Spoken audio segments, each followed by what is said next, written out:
Is advertising just a scam?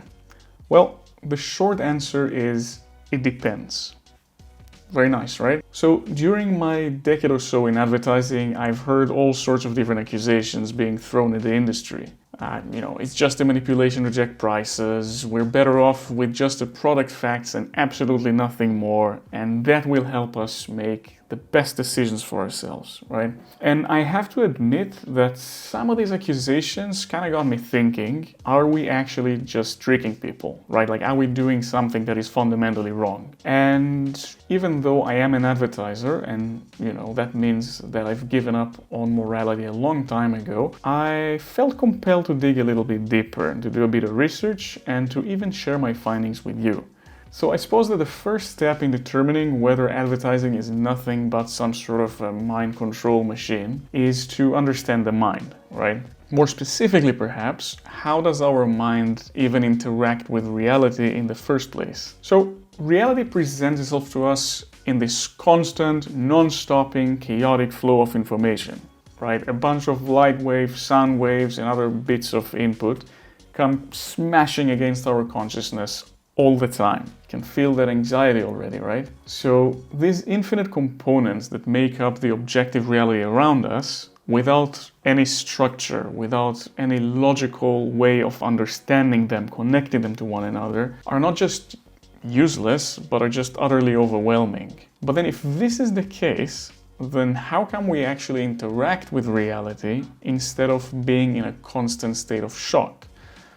Personally, I get into a state of shock only 3 or 4 times a day. That's quite the achievement. So the short answer is our brains. Our brains are essentially storytelling machines. They take relevant sensory input and they organize it in stories that make sense to us, right? That reveal reality to us as something that we can understand, interact with, and if we're lucky, even improve. So as one famous German philosopher once said, thoughts without content are empty, intuitions without concepts are blind. Only through their union can knowledge arise. That was Immanuel Kant. In other words, stories make reality useful. Examples of this principle are literally all around us. For instance, it wasn't some nutrition guide that forced fast food giants to rethink their practices. It was the documentary Super Size Me. Essentially, a story. The laws of segregation, for instance, were publicly available for literally anyone to read and criticize. But it was Martin Luther King's I Have a Dream, it was Sam Cooke's A Change Is Gonna Come, and many more that got people to understand, to internalize, and to actually demand action. A more contemporary example, perhaps, is that there's never really been any shortage of textbooks or just, objective material and information about Korean culture. But it was the music, it was the cinema, it was the TV from Korea that actually got people to truly discover and embrace that wonderful country and their culture. Now, what does all of that have to do with advertising? So we've established the fact that stories are what makes facts useful for our humble human brains. The thing is that advertising is a form of storytelling too. It takes new products, new services, or even existing ones, and it shows us how those things can create value for us, maybe even improve our lives, in ways that we've never quite considered before. For example, Nike's first and original Just Do It ad pretty much single-handedly kickstarted the fitness as a lifestyle movement. It simply didn't exist before this ad. Certainly not the way that it existed after this ad. Another great example is the iconic 1984 ad from Apple. So that ad basically got people to understand that personal computers can be something exciting, can be something creative, and not just some gray machines doing gray things in a gray laboratory. Just utter grayness. Dove's Real Beauty campaign challenged beauty standards and created an entirely new era of inclusive products. Now, think of it that way. Say you met someone who's never played basketball in their lives.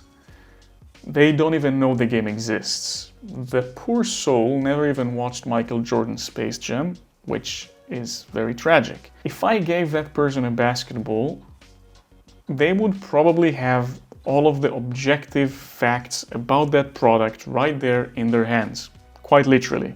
But how much value would they actually get out of this product? Not a whole lot. I could even, be very generous, feel very kind today, and I would throw in the NBA's rulebook.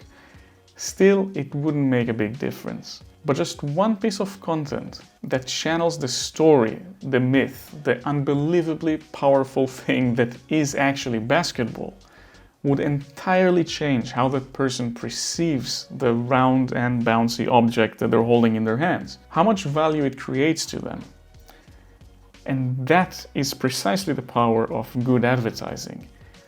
It takes a certain objective thing and it gets us to understand how that thing is relevant to our lives in ways that we have never considered before, that we were never even able to consider before. So what? All advertising is perfect? Well, of course not. Only my ads are all perfect. But in all seriousness, there are bad ads out there, just like there are bad stories out there. Some stories lead to all sorts of bad decisions. When Volkswagen, for instance, advertised false information about their diesel engine's emissions, that was not good advertising. It was an actual scam. When that spammy ad promises you six-pack abs in 3 days, that is not good advertising. Evidently. But the fact that there are bad ads out there does not make the concept of advertising inherently negative. Much like all other stories that help us shape, understand, and benefit from the reality around us. So, what do you think about advertising? Did this video show you perhaps a different side of it? Share your opinions in the comments, and I will definitely try to reply to all of you. Thank you for watching, and don't forget to like and subscribe for more videos about communication, branding, and everything in between. See ya.